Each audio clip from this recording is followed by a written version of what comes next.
Ya, salam sobat Golden Gate Channel yang dikasih Tuhan. Puji nama Tuhan, saya bersyukur dan bersuka cita kembali bisa menyapa sahabat terkasih dalam kasih dan anugerah Tuhan.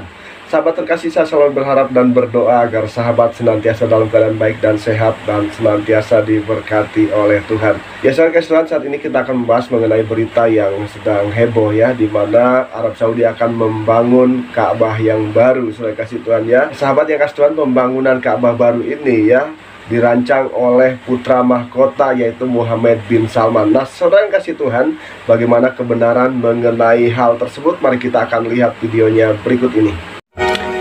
Muhammad bin Salman atau MBS akan membangun gedung raksasa berbentuk kubus setinggi 400 meter yakni The Mukaab di Riyadh. Merupakan bagian dari proyek ambisius The New Murabba Development Company dipimpin langsung oleh putra mahkota MBS. Bangunan yang disebut sejumlah pihak Ka'bah baru ini akan menjadi gedung tertinggi di Riyadh dan menjadi pusat baru ibu kota. Gedung tersebut nantinya berisi pameran budaya dan wisata teater imersif serta atrium. Di Ka'bah akan dibangun lebih dari 100.000 unit hunian, 900 kamar hotel, 980.000 meter untuk pertokoan, dan 1,4 meter persegi ruang kantor. Pemerintah Saudi menyatakan bahwa The Mukaab selesai pada 2030.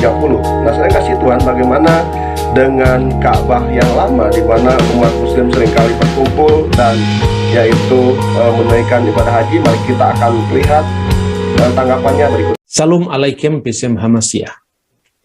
Akhir-akhir ini kita dihebohkan dengan polemik mengenai gambar Yesus dan Bunda Maria di Ka'bah.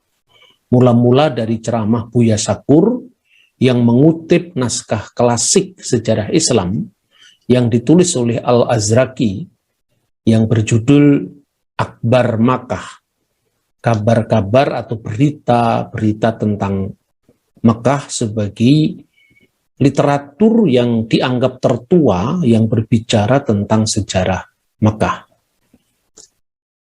Dari pihak Islam, khususnya dengan pendekatan polemik, menganggap bahwa kisah tentang ditemukannya gambar Yesus dan Bunda Maria di Mekah ini seolah-olah itu akan memberi ruang atau celah kepada orang Kristen untuk dimanfaatkan untuk membenarkan iman Kristen mereka.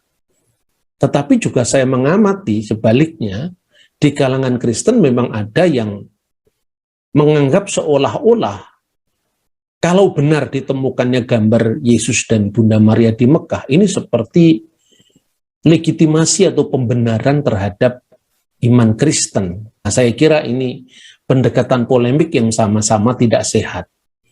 Sehingga kadang-kadang membutakan mata objektif kita di dalam memandang sejarah sebagai sejarah.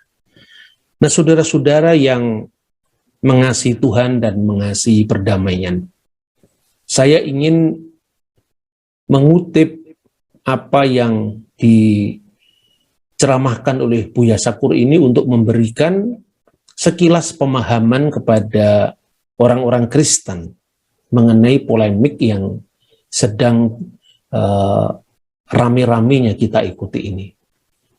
Yang pertama, dalam sejarah Islam, dan itu tercermin dalam teks Al-Quran, yaitu surah An-Nasyr, surah ke-110, itu sangat terkenal sekali, yang diawali dari ungkapan idza ja'a nasrullahi wal fathu ara'aitan nasa yadkhuluna fi dinillahi afwaja.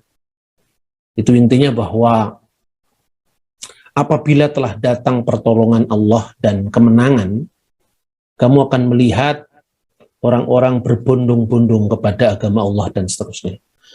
Nah, itu dikaitkan dengan akan datangnya Fathul Makkah, yaitu pembukaan kota Makkah. Eufemisme dari istilah penaklukan Makkah. Nah, ketika Nabi Muhammad, Nabi umat Islam ini bersama pasukannya menduduki kota Makkah, dikisahkan oleh Al-Azraqi bahwa ada banyak gambar-gambar atau patung-patung berhala yang kemudian dibersihkan oleh rombongan umat Islam ini, dan di antara banyak gambar-gambar berhala kaum pra-Islam yang dikonotasikan dengan jahiliyah dalam sejarah Islam itu, juga dikisahkan adanya gambar Yesus dan ibunya Maria.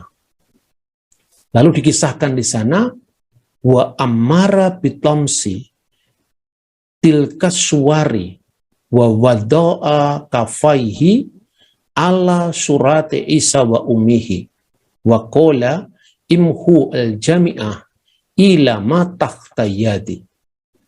Dan diperintahkan untuk menghapus semua gambar-gambar itu dan diletakkannya telapak tangan Nabi di atas gambar Isa dan ibunya, dan beliau bersabda, hapuslah semuanya ini ilama takhtayati, kecuali yang ada di bawah tanganku. Nah, itulah kira-kira riwayat yang dikutip oleh Buya Shakur yang sempat membuat heboh publik karena seolah-olah itu merupakan pembenaran bagi iman Kristiani. Padahal sebenarnya tidak harus begitu.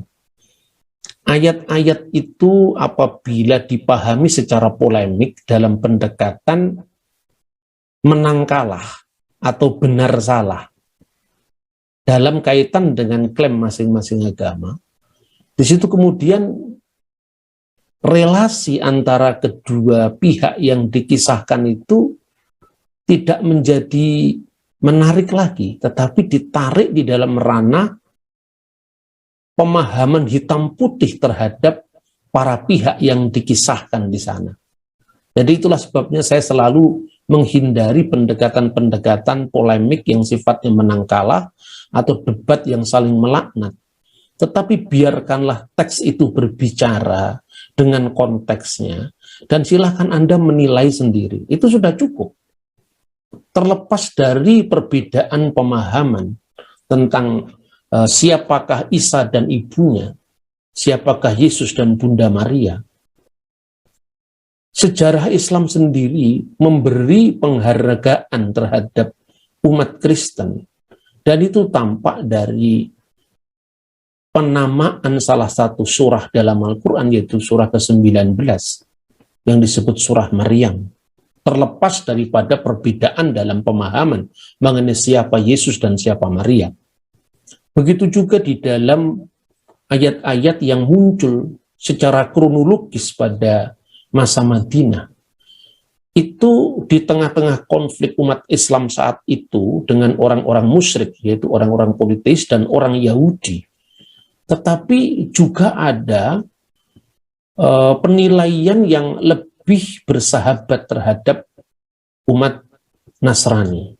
Wala tajidanna aqrabahum mawaddatan lil ladzina amanu ladzina qalu inna nasyara dalika bi anna minhum qisisina wa ruhbana wa annahum la yastakbirun. Dan kamu dapati orang-orang yang paling dekat bersahabat dengan orang-orang beriman, maksudnya di sini konteksnya orang-orang Muslim, adalah mereka yang berkata kami adalah orang-orang Nasrani.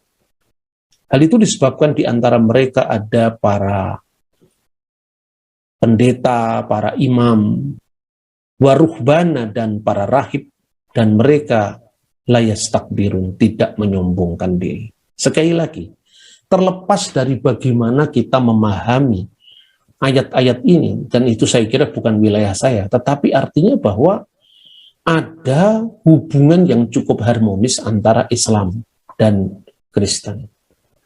Maka seharusnya ketika menghadapi perbedaan dalam hal teologi, itu bisa diselesaikan dengan dialog yang saling hormat-menghormati, bahkan dalam kedewasaan mengakui bahkan merayakan perbedaan. Ini saya kira itulah spirit dari Bhinneka Tunggal Ika yang selama ini selalu saya sampaikan. Nah, masalah yang kedua adalah tentang gambar Yesus dan Bunda Maria yang ada di Ka'bah. Selain dalam sejarah Islam, tentu kita bisa membaca sejarah umum. Secara khusus adalah sejarah pra-Islam, khususnya tentang wilayah Arab. Abad keempat ada catatan sejarah dari Epifanius Salamis, Epifanius dari Salamis, yang menulis kira-kira tahun 390-an. Karena Santo Epifanius itu lahir tahun 315 dan meninggal tahun 403. Dalam bukunya yang berjudul Panarion, Panarion itu artinya kotak obat. Nah, dalam hal ini dia mengatakan bahwa pada waktu itu ada bidat-bidat Kristen ya, yang jumlahnya itu 80. Dan beliau menulis menyediakan seolah-olah sebagai kotak obat untuk mengobati para bidat atau para pengajar yang menyimpang di kalangan gereja, mulai dari zaman Gnostik, Kerintus, Ebionit, kemudian abad keempat nanti ada sekte Nasrani, dan kemudian ada 2 sekte yang oleh Epifanius itu dikaitkan dengan sikap yang di satu pihak berlebih-lebihan terhadap Bunda Maria, sehingga sudah mengarah pada penyembahan, dan di pihak lain ada sekte yang begitu merendahkan Bunda Maria. Nah, kata 80 bidat ini oleh Epifanius ditafsirkan secara alegoris sebagai simbol dari 80 selir yang disebutkan dalam kitab Kidung Agung pasal 6 ayat 8. Artinya bidat itu seperti selir, dia mau memiliki sang suami tapi tidak sungguh-sungguh dalam perkawinan yang sah, tidak baik dalam konteks etis. Nah, saudara-saudara, dalam tulisan Epifanius itu disebutkan bidat yang terlalu memuja Maria itu sebagai poliridianisme. Sebaliknya ada aliran sesat yang terlalu merendahkan Maria, itu disebut sebagai antidikomariomitos. Antidikomariomitos itu yang sangat merendahkan Maria. Koliridianisme itu yang sangat meninggikan Maria. Nah, dalam bukunya itu dia disebutkan, pertama-tama dia bicara tentang kata antidikomariomitos. Menurut bidat antidikomariomitos, dia mengatakan begini, bahwa Maria yang suci setelah melahirkan Kristus berhubungan dengan seorang pria, katanya. Etol misan legintin agian Maria metatin to Kristo Genesia Andri. Ya. Kemudian ada yang mengatakan ia berhubungan badan dengan Yusuf. Sunitei pimi de autoto Yusuf. Lah itu bidat yang pertama. Ini saya sekedar mengutip dari suara atau informasi dari abad keempat. Nah, sementara itu ada kelompok bid'ah, kelompok heretik yang begitu meninggikan Maria. Itu dikisahkan juga di dalam bab yang diberi judul kata koliridianon. Menurut atau ajaran menurut koliridianisme. Dia mengatakan begini, diiguntai gar os tines gunaikas EKC NT Arabia, ya, EKC NT Arabia apoton meron tis tragis. Dikisahkan beberapa wanita di Arab memperkenalkan ajaran yang ganjil dari wilayah Trakis atau Trasia. Bagaimana ajaran yang ganjil itu? Nah, ini penting. Mereka mempersembahkan korban berupa roti gulung atas nama Sang Perawan Abadi, dan semua wanita di sana mengambil bagian dalam upacara ini.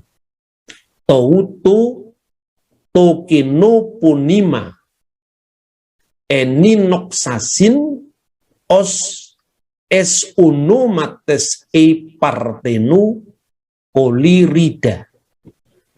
Jadi kata kolirida ini yang akhirnya menjadi kata koliridianon atau koliridianisme.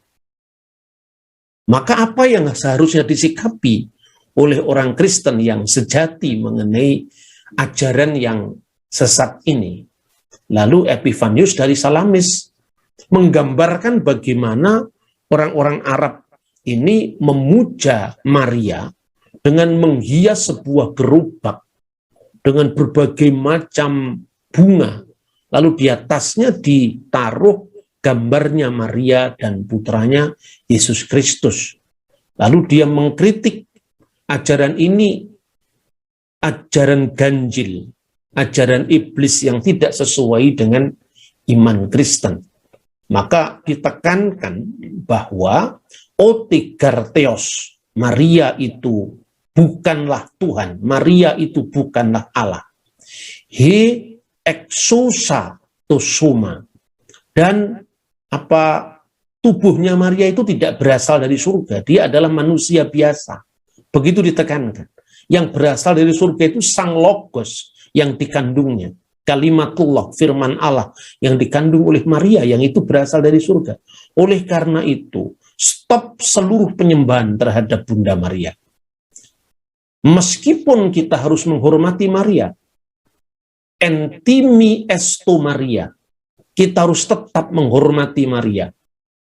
Tidak seperti ajaran yang dikritik sebelumnya, antidiko Mariamites, tidak. Tapi kita tetap menghormati Maria. Entimi esto Maria, tetapi hudi pater ke ios ke agion pneuma proskunesto, tetapi Bapa, Putra, dan Roh Kudus yang harus disembah. Tin Marian mideis proskuneto, dan bukan Maria yang disembah. Ini adalah catatan sejarah dari abad keempat dari Epifanius Salamis. Dan sejak itu, gereja tentu tidak menerima ajaran yang salah ini yang memasukkan Maryam dalam penyembahan. Setelah munculnya agama Islam, sekte ini masih dikenal dan dianggap juga sebagai sekte yang keluar dan menyimpang dari ajaran iman Kristen, seperti yang dicatat oleh Yohana Mansur ad-Dimaski, Yohanes Damaskus yang berkarya pada dinasti Umayyah. Nah, yang menarik saudara-saudara, berarti saya mengamatinya itu dalam logika dialog ya, bukan logika polemik seperti ini. Teman-teman Muslim yang seolah-olah tidak rela, entah itu benar, entah itu salah, saya tidak menilai itu, bahwa adanya gambar Maria yang ada di Ka'bah dan itu disendirikan oleh Nabi umat Islam itu agar tidak dihapus. Dan menurut kisah, gambar itu masih bertahan sampai kemudian dihancurkan pada masa dinasti Umayyah. Saya kira ada banyak catatan yang kontroversial tentang itu, tapi kita tidak perlu masuk ke sana. Tapi intinya bahwa, kalaupun misalnya Muhammad menyendirikan atau mengkhususkan gambar itu dan tidak menghancurkannya, saya kira itu tidak berarti juga membenarkan ajaran Kristen. Saya kira tidak usah terlalu jauh. Tetapi itu sebagai bentuk respek terhadap agama Kristen. Terlepas daripada kisah itu historis atau tidak. Tetapi kalau saya melihat catatan-catatan gereja, catatan-catatan sejarah tentang bidat-bidat Kristen, dan di situ koliridianisme itu dikutuk sebagai sebuah ajaran yang menyimpang dari iman Kristen. Saya kira juga sebaliknya orang Kristen tidak perlu harus menganggap bahwa adanya gambar Maria dan putranya Yesus Kristus itu sebagai semacam pembenaran terhadap iman mereka. Saudara-saudaraku, iman kita tidak tergantung benar atau tidaknya ada gambar Bunda Maria dan Yesus di Ka'bah. Ya sahabat, demikian pembahasan yang bisa saya sampaikan. Jikalau sahabat diberkati, tinggalkan komentar di kolom komentar, berikan masukan dan juga saran, dan kiranya channel ini boleh semakin berkembang dan nama Tuhan dipermuliakan. Terima kasih sahabat, Tuhan Yesus memberkati kita sekalian. Haleluya. Amin.